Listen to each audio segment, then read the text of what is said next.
너무나도 반갑습니다. 미사가 시골에서 다운타운으로 오니까는 너무 좋은 것 같아요. 이 앞에 갤러리아도 있고, 갤러리아 맞죠? H마트인가요? 예, 갤러리아에서 또 있고 너무 반갑습니다. 우리 새벽 그 아침 기도회 때는 간혹 여기 와서 말씀 또 나누고 기도도 같이 하고 하는데 주일날 이렇게 초대해 주셔서 감사드리고요. 또 특별히 지금 아르헨티나에 있는 김성민 목사님 위해서 또 큰 팀들을 위해서 계속 기도해 주시기 바랍니다. 우리가 지금까지 요한복음을 계속 보고 있었잖아요, 그렇죠? 한 10주 된 것 같아요, 그렇죠? 7개의 표적, 요한복음에 보면은 이제 7개의 표적이 있고 또 I am statement라고 이제 7개의 I am statement가 있습니다. 여러분들 기억나세요? 첫 번째 표적이 뭐죠? 여기 처음 오셨어요, 다들? 첫 번째 표적, 가나의 혼인잔치가 첫 번째 표적이었고요. 두 번째는 왕의 신하의 아들을 고치는 게 두 번째 표적. 세 번째 표적은 38년 된 병자. 네 번째 표적은 오병이어의 역사로 이제 5천 명 이상을 먹였던 역사. 그리고 나서 예수님께서 기도하러 가셨다가 제자들 배에 있고요. 이제 배 멀리 떨어져 있어가지고 예수님께서 물 위를 걸어가시는 표적이 또 다섯 번째 표적이고요. 여섯 번째 표적은 있고 나서 눈먼 병자를 고치는 표적이 여섯 번째 표적이고, 마지막 표적은 바로 죽은 나사로를 4일 만에 살리시는 역사가 이제 7개의 표적으로 마치게 됩니다. 그 표적을 보게 되면요, 참 흥미로운 게 있어요. 요한복음 21장까지 있잖아요. 근데 거의 3년 이상이 되는 그 예수님의 그 사역, 그걸 어떻게 보면 요한복음을 보게 되면은 6월절이 3번이 나오거든요. 그래서 예수님께서 3년 이상을 사역하셨다라고 보고 있습니다. 3년 이상의 사역을 요한복음 11장까지, 요한복음의 반을 3년 이상의 사역을 다루고 있고, 나머지 반은 예수님께서 제자들과 예루살렘을 입성을 하셔서 일주일간, 그 고난주간이죠, 종려주의를 통해서 일주일간 있고, 부활하신 후에 제자들에게 나타나신 한 40일 동안의 삶을 요한복음의 반을 다루고 있어요. 그래서 이제 I am statement는 I am statement 기억나세요? 첫 번째 I am statement, I am hungry? No. I am 뭐죠? 배고파 맞아요. 나는 bread of life. 내가 생명의 떡이다. 두 번째로는, 자, 이거 맞추시면 제가 좀 이따가 맛있는 거 사드릴게요. 두 번째, 생명의 떡이다. 두 번째는 뭐죠? 기억 안 나세요? 자, 두 번째로는 I am the light of the world. 이 세상의 빛이다. 세 번째로는 나는 문이다. 네 번째로는 나는 선한 목자다. 다섯 번째로는 나는 부활이요 생명이다. 여섯 번째, 오늘 말씀인 나는 길이요 진리요 생명이다. 그리고 일곱 번째는 전사님께서 다음 주에 말씀을 해주시게 됩니다. 오늘 이 말씀을 통해서, 예수님께서 하신 이 말씀을 통해서 우리의 삶에 귀한 하늘의 은혜를 누릴 수 있는 시간이 되기를 바랍니다. 인생이 무엇인가, 저한테는 큰 고민이었어요. 청년 시기 때도 이 질문을 가지고 살았고, 지금 또 인생이 무엇인가라는 질문을 가지고 살아갑니다. 인생이 무엇인가, 제 나름대로 이제 정리를 해보니까 인생이라는 것은 답을 구하는 것이다 라고 정리를 해봤어요. 어릴 때부터 보니까요, 저도 이제 자녀를 둘을 키우는데, 어릴 때 태어나가지고 보니까는 아빠 이건 뭐야, 저건 뭐야, 이건 뭐야, 저건 뭐야, 뭘 퀘스천으로 항상 살고 있어요. 그 답을 구하는 거예요. 나이가 지나다 보니까는 조금 깊은 의미의 답은 구하지만 항상 똑같은 거예요. 삶에서 답을 구하기 위해서 살아가고 있는 것이 바로 인생이다라고 볼 수가 있습니다. 그런데 답을 구하는 인생보다 더 중요한 게 있어요. 그것은 그 답을 찾기 위해 내가 어떤 질문을 하고 살아가느냐가 더 중요하다는 말입니다. 답을 구하는 것도 좋지만은 내가 어떤 질문을 통해서 어떤 답을, 내가 그 좋은 질문을 하면요, 좋은 답을 구하게 되어 있어요. 이런 것 같아요. 배가 고프잖아요. 그러면은 이런 질문을 할 수 있습니다. 아, 배가 고픈데 내가 뭘 먹을까? 그 질문을 해요. 그러면은 어떤 답이 나오죠? 내 주머니에 보니까는 동전이 몇 개 있어요. 그러면 이 동전 보니까는 지금 70센트 있는데 안 되겠다. 내가 아무것도 먹을 수 없고 나중에 예배 끝나고 지하실에 가서 여기서 주는 공짜 밥을 먹어야지, 그렇게 생각할 수 있잖아요. 또 집에 가서 냉장고 문을 열어보고 있는 걸 가지고 만들어 먹을 수도 있다라는 겁니다. 그런데 다른 질문을 한번 던져볼게요. 배가 고픈데 오늘같이 우중충한 날에, 비도 오고 우중충한 날에는 월남국수를 한 그릇 먹어야겠다라는 생각이 탁 떠올라요. 그러면은 월남국수를 먹겠다라는 그 질문을 통해서 어디서 먹을까?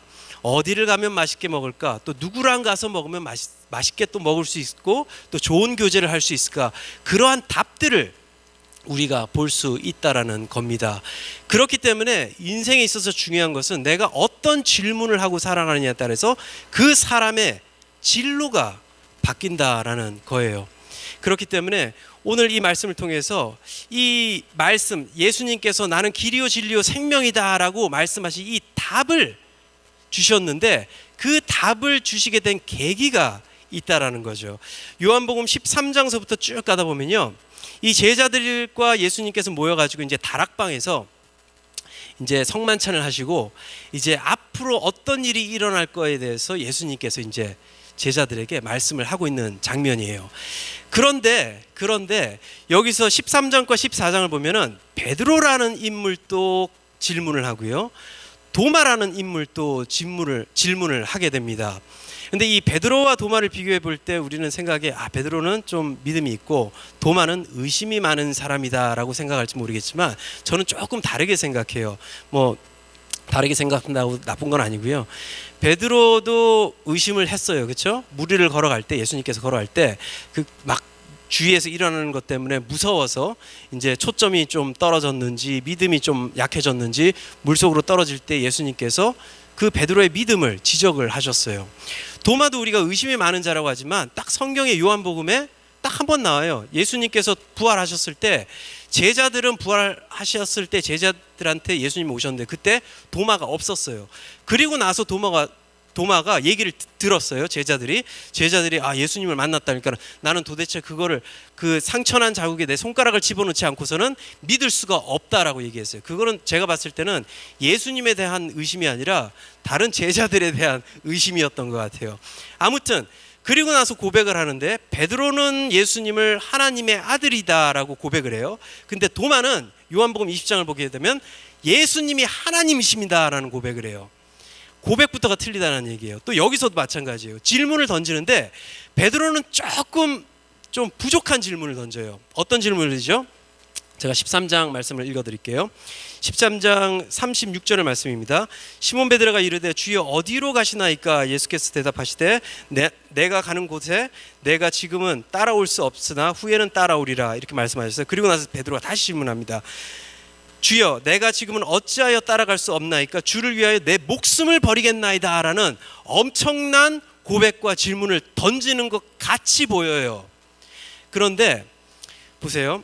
제자들과 예수님께서 예루살렘 성에 입성을 하셨어요. 아직까지 이 제자들 생각에는 예수님이 무엇을 하실 거에 대한 정확한 답을 얻지 못하고 있었을 때였어요. 즉 예수님께서 예루살렘 성에 이제 입성하시고 이제 이 바리새인들과 서기관과 이 종교 지도자들을 다 뒤엎시고 또 더 나아가서 지금 지배를 받고 있는 로마의 반기를 들고 어떤 혁명을 일으켜서 우리 유대인들 못 먹고 못 살고 이런 사람들을 세워서 우리의 땅을 다시 되찾을 것이다 라는 그러한 생각 속에 있었다라는 거예요. 즉 여기서 베드로의 고백은 내가 죽기까지 주님을 쫓아가겠습니다. 그 혁명 속에 내가 들어가겠습니다. 지금 칼을 들 필요합니까? 내가 칼을 들겠습니다. 죽기까지 내가 쫓아가겠습니다 라고 고백을 하는데 그 고백, 그 자기의 관념 속에서 이 질문을 던지는 거예요. 분명히 이런 일들을 할 건데 내가 쫓아가겠습니까? 쫓아가겠습니다. 주님 어디로 가십니까? 라는 그 질문을 하게 되는 거예요.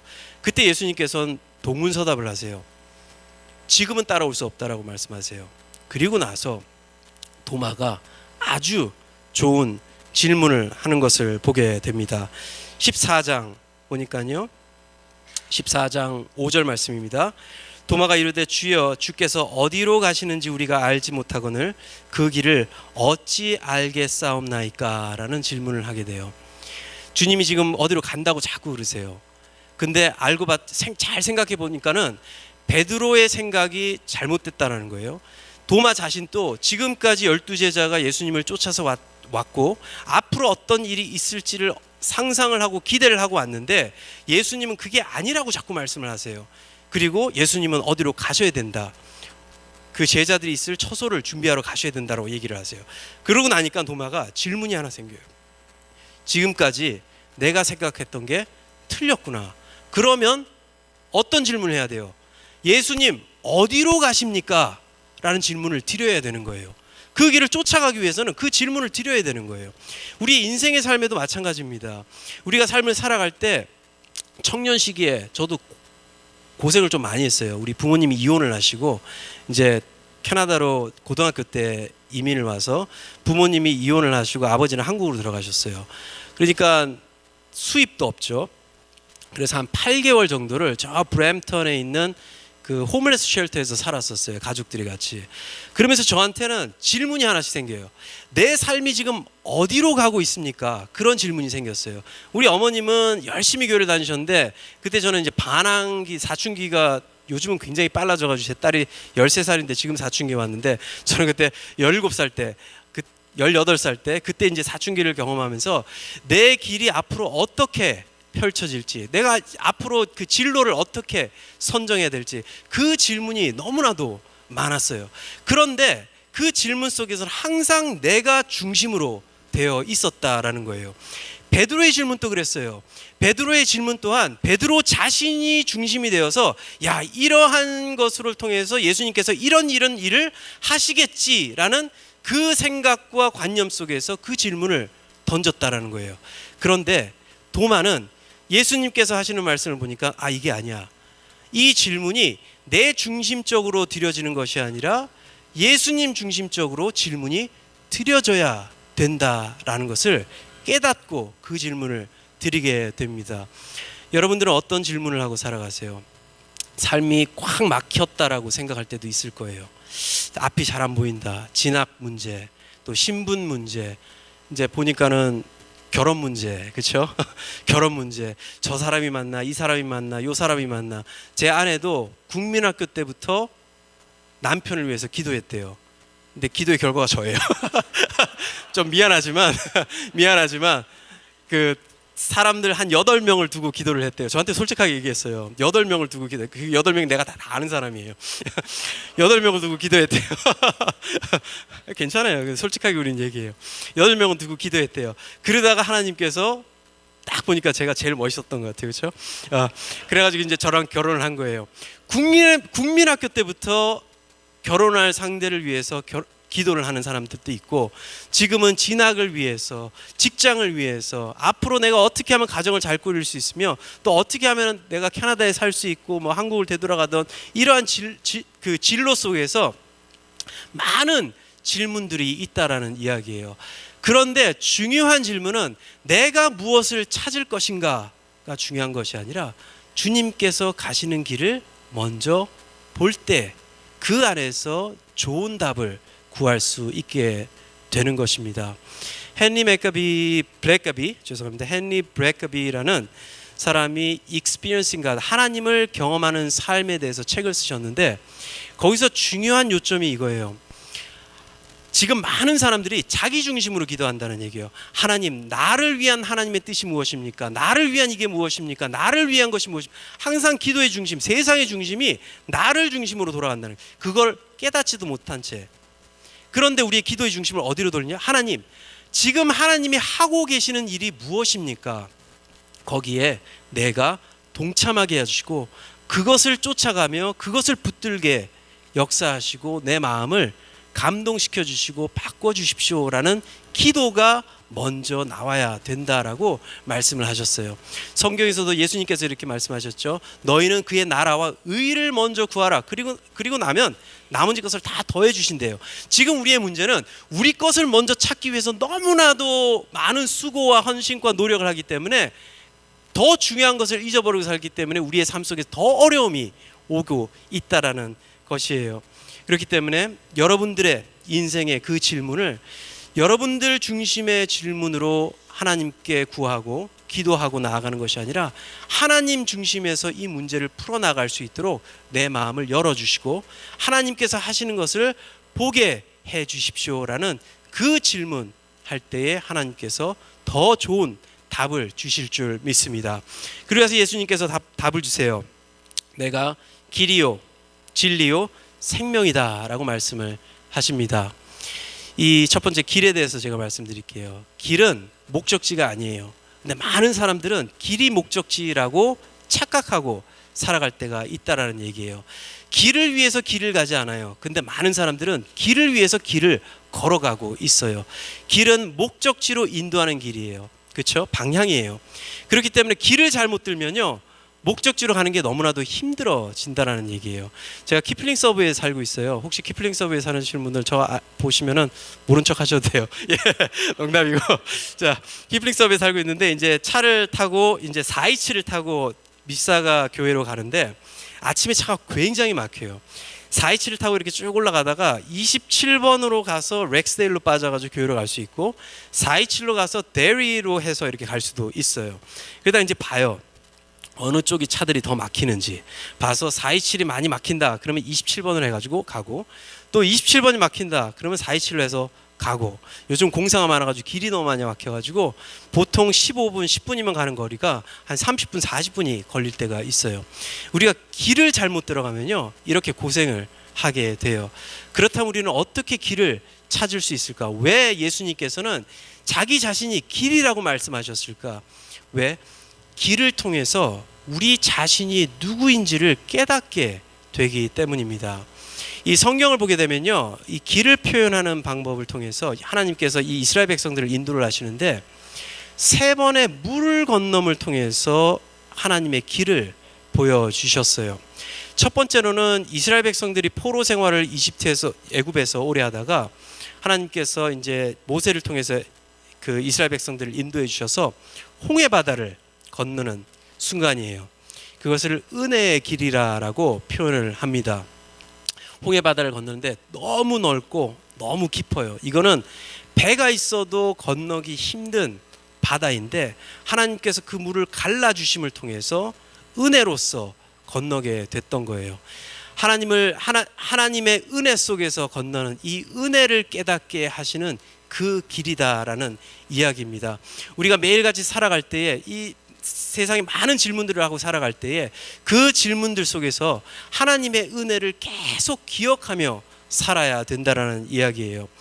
제가 좀 어렵게 살 때 여기 캐나다에 와가지고 좀 어려울 때 이제 그래도 돈이라도 좀 벌어가지고 생활비라도 보태야지 해서 여기 중앙일보 지금 또 있는지 모르겠지만 듀폰에 그 중앙일보가 있었어요. 그래서 중앙일보 이제 신문을 배달을 해야 되겠다. 고등학교 때였어요. 그래서 신문을 이제 차로 이제 배달을 해요. 한국처럼 막 그렇게 하는 게 아니라 좀 쉬워요, 한국에 비해서는. 그래서 이제 배달을 해야 되겠다. 그래서 하루는 이제 차에다 이제 신문을 딱 싣고 이제 고등학교 끝나고 이제 와서 신문을 싣고 다운타운하고 이제 서울관 그 더프린에 있는 서울관까지 이제 그 라우트가 제가 배달해야 되는 그 지역이었어요. 이제 어두컴컴해지고 이제 그 골목을 달리는데 스탑 사인이 하나가 있는데 그걸 그냥 확 지나갔어요. 근데 이제 탁 지나고 나니까 이제 경찰이 저를 뒤에 쫙 오더니 저를 탁 잡은 거예요. 그래서 톡톡 문 때리더니 너 사인 못 봤냐 그러더라고요. 사인 봤죠. 경찰을 못 본 거죠. 예. 다들 그렇잖아요. 티켓 먹을 때 뭐 스피드 리밋을 몰라서 뭐 I didn't see that 뭐 거짓말하는 거지. 다 보고 다니는 거죠. 그러더니 이제 라이센스를 달래요. 그래서 라이센스 주고 이제 체크업을 하더니 차 안을 이렇게 플래시라이트를 이렇게 보더라고요. 그러니까 이제 물병도 있고 신문 말아놓은 게 이렇게 막 쌓여 있고 옆에 그 패신저 시트를 보니까는 이제 런치 뭐 저녁거리 이렇게 도시락 있고 이렇게 하니까는 저를 보더니 너 이거 왜 여기 다니느냐 물어보더라고요. 그래서 신문을 지금 돌리고 있다. 그랬더니 이제 라이센스를 보니까는 어리잖아요. 어린데 이제 신문을 돌리고 있고 또 이러다 보니까는 저한테 다시 오더니 그냥 가라 그러더라고요. 하면서 너 앞으로는 조심히 다녀라. 저는 은혜를 표현할 때 이 스토리를 항상 이야기를 해요. 제가 잘못한 거예요. 그렇죠? 잘못한 거예요. 법에 위반됐을 때는 티켓을 먹어야 돼요. 그거는 당연한 거예요. 제가 아무리 국어를 하고 막 용서를 구해도 경찰이 티켓을 주면 어쩔 수가 없는 거예요. 또 콜트에 가더라도 경찰이 나와서 He passed a stop sign without stopping 이라고 얘기를 하면 저는 벌금을 내야 되는 거예요. 근데 내 상황을 보고 내 처지를 보고 그 법을 적용하지 않고 그 법으로 나를 보호를 해준 거예요. 그 경찰관이 당연히 그 경찰관의 힘으로 나한테 티켓을 줄 수 있지만은 그 힘으로 나를 보호를 해준 거예요. 그것이 은혜예요. 그 은혜를 깨닫고 나니까는 스탑 사인을 5번 지나갈 걸 3번은 꼭 쓰고 2번은 지나가고 이제 그렇게 하다가 점점 이제 스탑 사인은 다 지키는 그 은혜를 통해서 내가 은혜를 생각하면 생각할수록 내 삶이 그 은혜의 길에 맞춰서 살아가게 된다라는 거예요. 예수님이 길이다. 즉 이 은혜의 길, 홍해 바다의 길을 통해서 하나님이 그 은혜를 베풀어 주신 분이고 또 이 이스라엘 백성들이 앞으로 가야 되는 그 길 또한 그 은혜의 길로 인도해 주신다는 것을 기억을 할 때, 그것을 잃어버렸을 때 이스라엘 백성들이 광야에서 40년을 있었어요. 그렇죠? 40년. 근데 그 은혜를 계속 기억했다면 그 길이 더욱더 순조로웠다는 것은 우리가 너무나도 잘 알고 있는 거죠. 또한 그 길은 이제 두 번째 물은 요단강을 건너면서 길을 보여주셨어요. 첫 번째는 홍해 바다의 길이었어요. 은혜의 길. 두 번째는 언약의 길이에요. 이것은 약속의 땅이라는 것을 보여주시면서 그 언약의 길로 인도해 주셨어요. 그저 은혜로 끝나는 게 아니에요. 여러분들 그 아무리 좋은 목회자가 와서 설교를 하더라도 저와 여러분들은 이 릴레이션십이 없어요. 그렇죠? 그냥 재밌고 웃고 아유 설교 좋았다라고 끝나는 것밖에 없어요. 근데 김 목사님은 여러분들을 목양하시는 목회자로서 관계가 있는 분이라는 얘기예요. 그 관계 속에서 여러분들이 말씀으로 성장하고 그 관계 속에서 하나님을 바라보고 이 관계가 굉장히 중요하다는 거예요.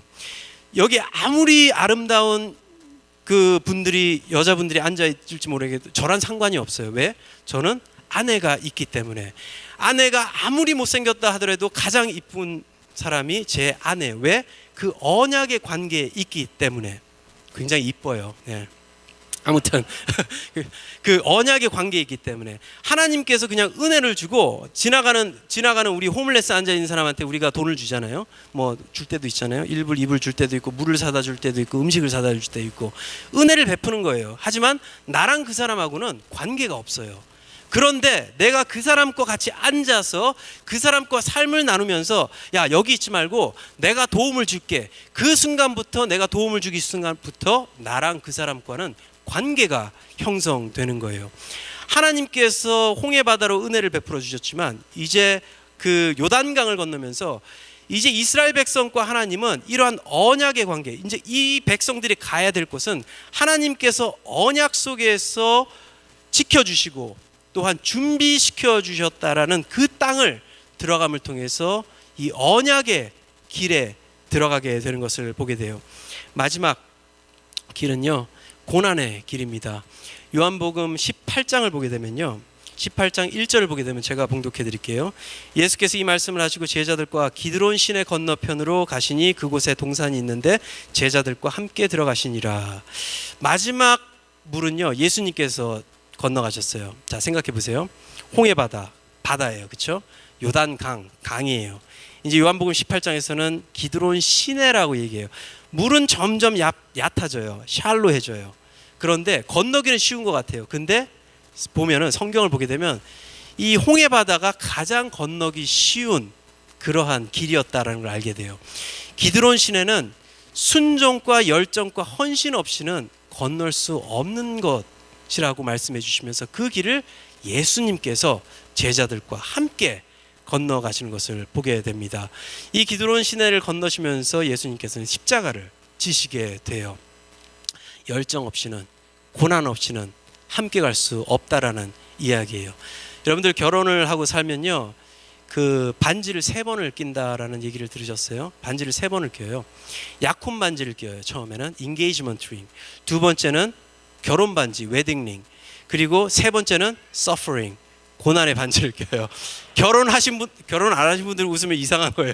부모님들을 보고 그렇게 웃으실지 모르겠지만, 결혼한 관계에서는 이게 서로를 알아가면서 너무 힘든 것들이 많아요. 그러면서 이제 그 안에서 고난을 서로 나누는 거예요. 근데 이 고난이라는 단어가 파스코라는 라틴 말에서 나왔는데, 지금 우리가 쓰는 영어 passion이라는 뜻이 고난에서 나온 거예요.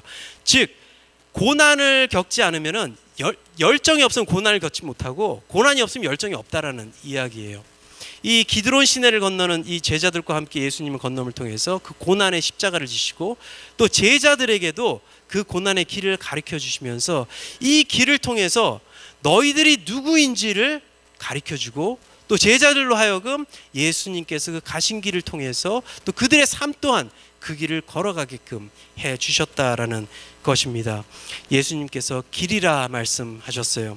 두 번째로는요, 예수님께서 진리라라고 말씀하셨어요.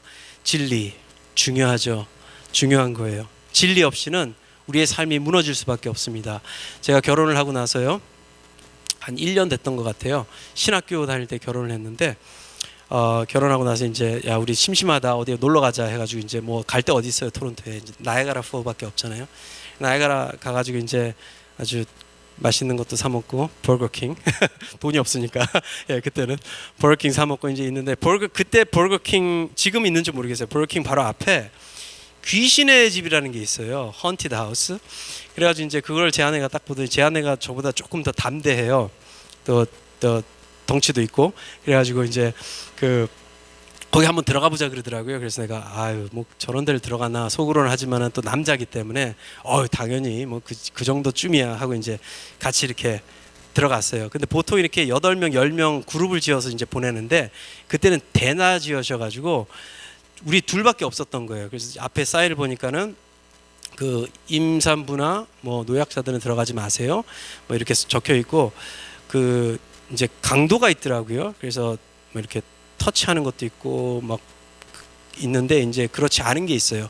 근데 그걸 선택을 하고, 그리고 이제 보니까는 초록색 불을 쫓아가세요라고 이제 사인이 붙어 있더라고요. 그러면서 여기서 이제 이게 실제가 아니라 그냥 다 이렇게 꾸민 것이기 때문에 이제 그 생명에는 위험이 없다 뭐 그런 거 이렇게 적혀 있었어요. 그래서 이제 돈을 내고 이제 들어갔어요. 생명의 위험이 없다는데 뭐가 두렵겠어요. 그래서 같이 이렇게 딱 들어가고 있는데, 이제 2층 갔다가 1층 갔다가 막 돌아가는데, 딱 한 군데 이제 코너가 있었어요. 코너가 있었는데 제가 모르고 있었던 것은, 이제 그 안에서 일하는 친구가 이제 밤에도 이렇게 나이스코프 같이 이제 밤에도 보이는 걸 끼고 왔다 갔다 하면서 이제 이 온 커스터머들을 이제 놀래키는 거였어요. 그걸 모르고 있었어요. 저는 그냥 옆에서 이렇게 일어나는 것만 보고 이제 가다가 코너가 있는데 손을 붙들고 이제 이렇게 딱 돌았는데, 제 아내는 이제 저를 쫓아오니까 제 아내는 야 너무 신기하다 막 이렇게 하고, 나는 빨리 가자 막 이게 끌고 가고 있는데, 제 아내 뒤쪽에 문이 하나가 딱 열리고 이 사람이 이제 전기톱 비슷한 걸 하나 확 들고 나와가지고 확 놀리킨 거예요. 이제 보통 그 무서운 영화를 보거나 또 이러한 것을 볼 때 남자하고 여자들이 리액션 하는 게 조금 틀려요. 여자들은 그 무서운 걸 받았을 때의 괴성을 지르면서, 여자가 아니에요 그때는 와 하고 소리를 지르면서 이것을 스트레스를 확 릴리즈를 하는데, 남자는 못 그래요. 그냥 이렇게 돼요. 소리도 안 나와요. 소리도. 그 소리를 확 지르는데 저는 정말로 놀랐어요. 저는 그 사람을 보지도 않고 그 제 아내 괴성만 들었는데, 듣자마자 저는 뛰기 시작했어요. 막 뛰었어요. 어디로 뛰었는지는 기억이 안 나요. 막 뛰는데 생각해보니까 중요한 거를 놔두고 온 거예요. 제 아내를 거기 놔두고 저 혼자 막 뛰기 시작한 거예요. 그래서 이제 되돌아갔더니 제 아내가 막 열이 받아가지고, 이제 결혼한 지 1년밖에 안 됐는데 이제 파산 직전에 이제 파혼 직전에 이제 그 1시간 한 20분 정도 오는 이 토론토까지 다시 오는 그 길이 저한테는 진짜 스월과 같은 그러한 길이었어요. 자, 이 얘기를 제가 왜 드리냐? 그 안에 분명히 제가 들어갔을 때 사인을 봤어요. 이건 생명에는 위험이 없다라고 사인은 봤어요. 물론 노약자 임산부는 들어가지 말라, 애 떨어질 수 있으니까. 자, 그거 사인을 봤어요. 근데 이 일이 갑자기 제 아내가 괴성을 지르니까 이 모든 것이 제 머릿속에서 사라졌어요. 사라지고 나서 저는 뛰기 시작한 거예요. 도망치기 시작한 거예요. 중요한 아내를 놔두고. 아직까지 부부싸움하면 제 아내가 그 얘기를 갖고 이제 싸워요. 그럼 제가 아무 말도 못해요. 자, 우리 믿음 생활도 마찬가지예요. 진리가 없을 때는 여러분들 지금 청년 때 가장 고민이 많다라고 생각하죠. 조금만 더 지나보세요. 더 큰 문제가 있어요. 이제 자녀를 놓아보세요. 자녀 문제가 있죠. 또 자녀 이제 부모도 모셔야죠. 자녀도 모셔야죠. 지금 또 제 아내는 갱년기를 가고 있죠. 제 딸은 사춘기를 지나고 있죠. 이 둘 사이에서 정말로 고민과 퀘션과 이런 것들이 정말로 많아요. 진짜 그러한 혼란과 그러한 어려움을 견뎌내기 위해서는 진리의 말씀이 내 삶에 바로잡고 있을 때 그것을 통해서 우리가 어려움은 올지 모르겠지만요, 부러지거나 쓰러지지는 아니한다라는 이야기입니다. 그렇다면 예수님께서 진리라고 말씀하셨는데, 그러면 이 진리가 뭐지? 이 문제는 이거예요. 진리에 대해서 모르고 있거나 또 진리가 내 삶에 너무나도 익숙치 않았기 때문에 그것을 우리가 쓸 수 없거나, 그렇다면 예수님께서 말씀하시는 진리가 무엇인가? 바로 이 요한복음 13장과 14장에 말씀하신 것이 바로 이거예요. 34절에서 새 계명을 너에게 주노니, 이건 하나님의 커맨드라는 뜻이에요. 새 계명을 너에게 주노니 서로 사랑하라. 너무 쉬워요, 그렇죠? 근데 너무 어려운 게 사랑하는 것이 어려운 거예요. 어떤 문제가 때마다 이 사랑에 근거한 삶이 아닐 때는 그것이 무너질 수밖에 없다라는 거예요. 예수님께서 새 계명을 주느니 너희들은 사랑하라. 너희들이 사랑할 때, 내가 너희를 사랑한 것 같이 너희도 사랑하라. 그럴 때 모든 사람이 너희가 내 제자인 줄 알 것이다 라고 말씀하세요. 요한은 그 진리를 깨달은 사람이었어요. 다른 얘기 안 해요. 요한이 얘기하는 것은, 요한 복음에서도 얘기하고 요한 서신서에서도 얘기하고 요한 계시록에서 얘기하는 것은 사랑이다. 그 진리가 사랑이라는 얘기예요. 사랑을 깨달을 때에 우리는 하나님을 보게 되고요, 사랑을 깨달을 때에, 하나님의 그 사랑을 깨달을 때에 우리는 하나님을 올바로 보게 되고, 또 우리 이웃들을 온전히 사랑할 수 있게 된다라는 이야기입니다. 여러분들, 그 많은 것들, 이제 성경을 보면은 여러 가지 그 말씀들이 있어요. 이 말씀, 이 율법, 어떻게 보면 율법이라고 볼 수 있죠. 이 법을 지키기 이전에 이거 해라 저거 해라 이거 해라 저거 해라, 지금 많은 사람들이 여기에 컬업돼 가지고 이거 해라 저거 해라 이거 해라 저거 해라, 이걸 지키다 보니까는 남을 비판하고 남을 판단하고 왜 쟤는 이걸 안 해. 또 어떤 사람들은 자기한테는 자기한테는 진짜 관대하고 남한테는 비판하고 진짜 어렵게 하는 사람들이 있어요. 근데 이 모든 것을 지키기 이전에 더욱더 중요한 것은 바로 하나님의 사랑이다라고 말씀을 하고 있습니다. 이제 요한복음을 계속 읽어 나가시면 요한복음 21장에 굉장히 중요한 말씀이 나와요. 예수님과 베드로가 이제 대화를 하시는데, 거기서 네가 나를 사랑하느냐 3번을 묻게 돼요. 이 신약 성경, 헬라어로 된 신약 성경을 조금 이렇게 공부를 하게 되면요, 예수님이 쓰신 단어하고 베드로가 쓴 단어가 틀리다라는 것을 보게 돼요. 예수님께서 3번 물으셨어요. 처음에 이제 베드로야 너는 나를 사랑하느냐 그랬더니 이제 베드로가 네 사랑합니다라고 얘기해요. 근데 원어를 보니까는 예수님께서 베드로한테 사용하신 단어는 아가페라는 단어를 쓰셨어요. 이 헬라어를 보게 되면은 한 주로 4가지가 나오는데, 아가페라는 단어가 있고 필레오라는 단어가 있고요, 스톨게라는 단어가 있고 에로스라는 단어가 있어요. 그 외에 다른 단어도 있지만은 중요하게 4개가 쓰여지는데, 이 4가지 원래 그 클래식 그러니까는 초대교회 이전에 쓰였던 헬라어는 단어가 3개밖에 없어요.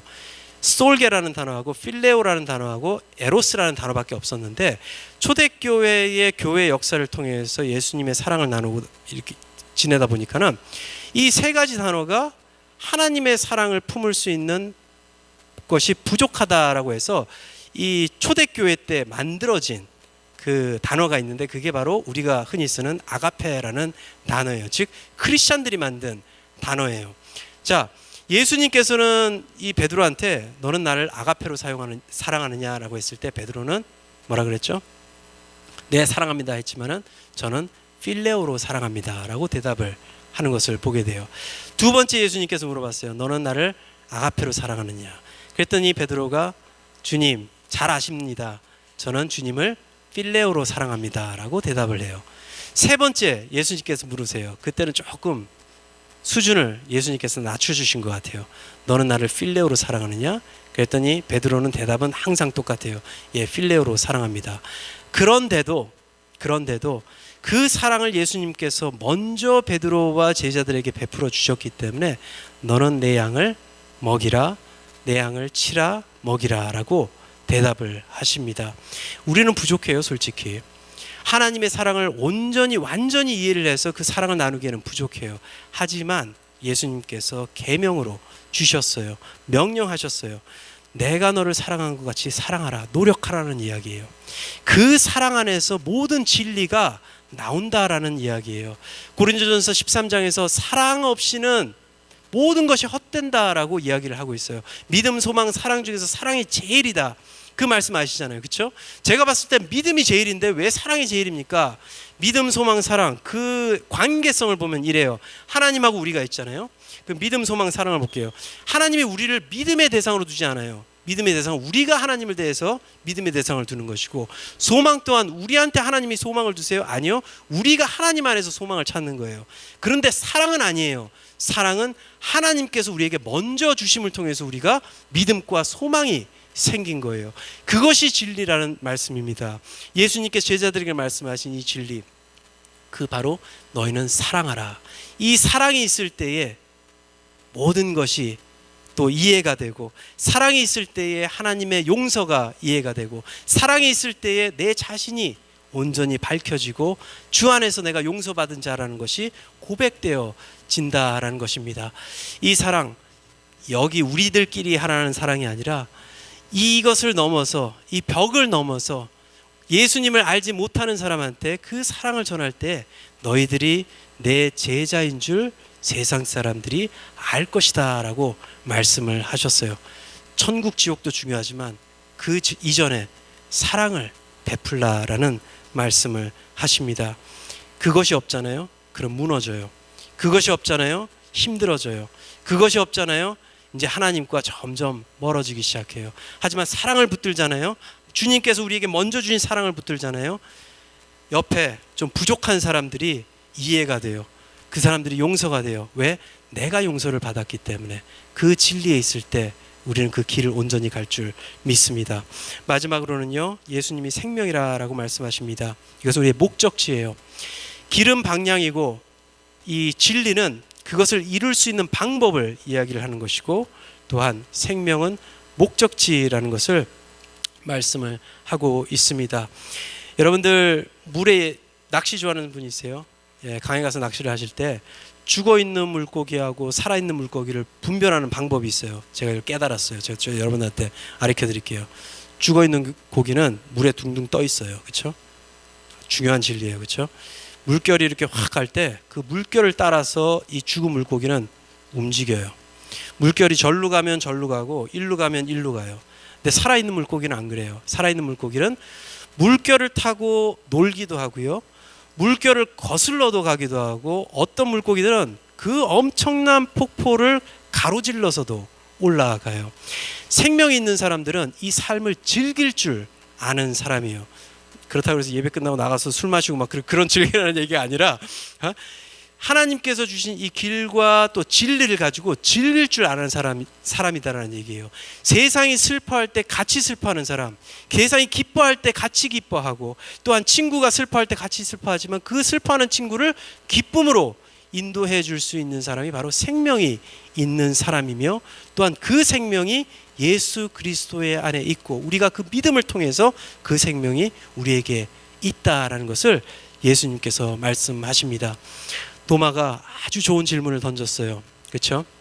어디로 가십니까? 우리가 어떻게 그 길을 알겠습니까?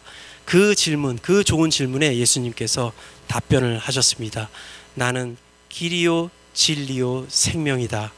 그 답을 찾는, 또 찾은 저와 여러분들 되기를 주의 이름으로 축원합니다.